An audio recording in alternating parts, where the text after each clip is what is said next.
ఆ సుందిళ్ళ క్షేత్రం కూడా అంతే. నరసింహస్వామి, యోగ నరసింహస్వామి. అసలు ఆ క్షేత్రానికి బయలుదేరితే అంతర్బహిష్ట బాహ్యాంతర శౌచములు లేకపోతే అసలు ఆ ఊరికి వెళ్ళనివ్వడు. దారి తప్పిపోతుంది కారు, ఇంకోవైపుకి వెళ్ళిపోతుంది. ఆ ఊళ్ళో ఉన్న వాళ్ళు కూడా తీసుకెళ్ళలేరు. నాతో స్వయంగా అక్కడ వేద పండితులు చెప్పారు.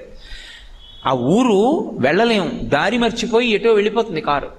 ఒకవేళ వెళ్ళిన ఆ దేవాలయం రాజద్వారం దాటి అడుగు లోపలికి పెట్టలేరుట, స్పృహ తప్పి పడిపోతారు.